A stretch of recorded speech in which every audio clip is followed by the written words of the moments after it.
ಬದಲಾವಣೆ ಆದ್ರೂ ಕೂಡ ಪರವಾಗಿಲ್ಲ ಏನು ಸ್ಪಷ್ಟನೆ ಹಾಗಲ್ಲ. ನಾಯಕತ್ವ ಬದಲಾವಣೆ ಆದ್ರೂ ಪರವಾಗಿಲ್ಲ ಅಂತ ನಾನು ಹೇಳಕ್ ಹೋಗೋದಿಲ್ಲ. ಆದ್ರೆ ಅವ್ರು ಏನಾದ್ರು ಒಂದು ತೀರ್ಮಾನ ತಗೋಬೇಕಲ್ಲ. ಅವರು either this way or that way ಏನಾದ್ರು ಒಂದು ತೀರ್ಮಾನ ತಗೊಂಡು ಹೇಳಿದ್ರೆ ತಾನೇ ಸರ್ಕಾರಕ್ಕೂ ಒಳ್ಳೇದು, ಕಾಂಗ್ರೆಸ್ ಪಕ್ಷಕ್ಕೂ ಒಳ್ಳೇದು. ಇಲ್ಲ ಅಂದ್ರೆ ಎರಡಕ್ಕೂ ನಷ್ಟನೇ. ಸರ್, ಈಗ ಮಲ್ಲಿಕಾರ್ಜುನ್ ಖರ್ಗೆ ಅವರು ರಾಜ್ಯದವರೇ ಸರ್, ಎಐಸಿಸಿ ಅಧ್ಯಕ್ಷ ಕರ್ನಾಟಕದವರೇ ಆದ್ರೂ ಯಾಕೆ ಸರ್ ಕರ್ನಾಟಕ ಕಾಂಗ್ರೆಸ್ ನಲ್ಲಿ ಅದನ್ನ ಅವ್ರನ್ನ ಕೇಳ್ಬೇಕಪ್ಪ. ಪ್ರತಿ ಭಾನುವಾರ ಶನಿವಾರ ಇಲ್ಲೇ ಬರ್ತಾರೆ. ಇಲ್ಲೇ ಬಂದಾಗ ನೀವು ಹೋಗಿ ಅವ್ರನ್ನ ಭೇಟಿ ಮಾಡಿ ನೀವು ಅವರಿಂದ, ಯಾಕೆಂದ್ರೆ ಅವ್ರೇನ್ ಹೇಳ್ತಾರೆ ಅದು ಅಂತಿಮ.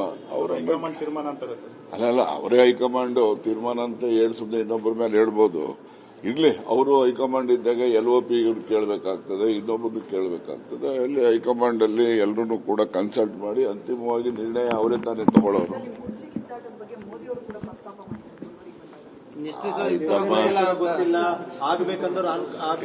ಏನ್ ಯಾವತ್ತನ ಮೋದಿ ಅವರು ಜ್ಯೋತಿಷ್ಯ ಆಗಿದಾರ?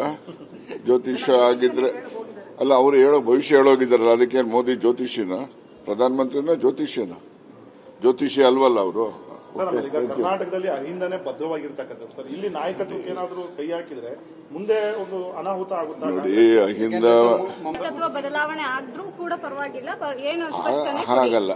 ನಾಯಕತ್ವ ಬದಲಾವಣೆ ಆದ್ರೂ ಪರವಾಗಿಲ್ಲ ಅಂತ ನಾನು ಹೇಳಕ್ ಹೋಗೋದಿಲ್ಲ. ಆದ್ರೆ ಅವ್ರು ಏನಾದ್ರು ಒಂದು ತೀರ್ಮಾನ ತಗೋಬೇಕಲ್ಲ. ಅವರು either this way or that way ಏನಾದ್ರು ಒಂದು ತೀರ್ಮಾನ ತಗೊಂಡು ಹೇಳಿದ್ರೆ ತಾನೇ ಸರ್ಕಾರಕ್ಕೂ ಒಳ್ಳೇದು, ಕಾಂಗ್ರೆಸ್ ಪಕ್ಷಕ್ಕೂ ಒಳ್ಳೇದು. ಇಲ್ಲ ಅಂದ್ರೆ ಎರಡಕ್ಕೂ ನಷ್ಟನೇ. ಸರ್, ಈಗ ಮಲ್ಲಿಕಾರ್ಜುನ್ ಖರ್ಗೆ ಅವರು ರಾಜ್ಯದವರೇ ಸರ್, ಎಐಸಿಸಿ ಅಧ್ಯಕ್ಷ ಕರ್ನಾಟಕದವರೇ ಆದ್ರೂ ಯಾಕೆ ಸರ್ ಕರ್ನಾಟಕ ಕಾಂಗ್ರೆಸ್ ನಲ್ಲಿ ಅದನ್ನ ಅವ್ರನ್ನ ಕೇಳ್ಬೇಕಪ್ಪ. ಪ್ರತಿ ಭಾನುವಾರ ಶನಿವಾರ ಇಲ್ಲೇ ಬರ್ತಾರೆ. ಇಲ್ಲೇ ಬಂದಾಗ ನೀವು ಹೋಗಿ ಅವ್ರನ್ನ ಭೇಟಿ ಮಾಡಿ ನೀವು ಅವರಿಂದ, ಯಾಕೆಂದ್ರೆ ಅವ್ರೇನ್ ಹೇಳ್ತಾರೆ ಅದು ಅಂತಿಮ.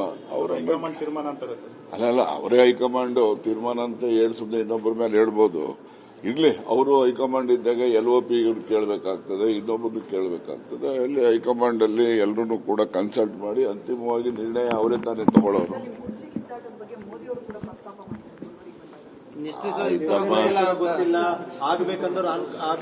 ಏನ್ ಯಾವತ್ತನ ಮೋದಿ ಅವರು ಜ್ಯೋತಿಷ್ಯ ಆಗಿದಾರ? ಜ್ಯೋತಿಷ್ಯ ಆಗಿದ್ರೆ ಅಲ್ಲ, ಅವ್ರು ಹೇಳೋ ಭವಿಷ್ಯ ಹೇಳೋಗಿದಾರಲ್ಲ, ಅದಕ್ಕೇನು ಮೋದಿ ಜ್ಯೋತಿಷಿನ?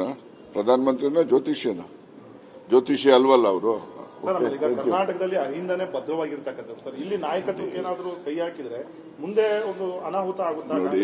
ಅಹಿಂದ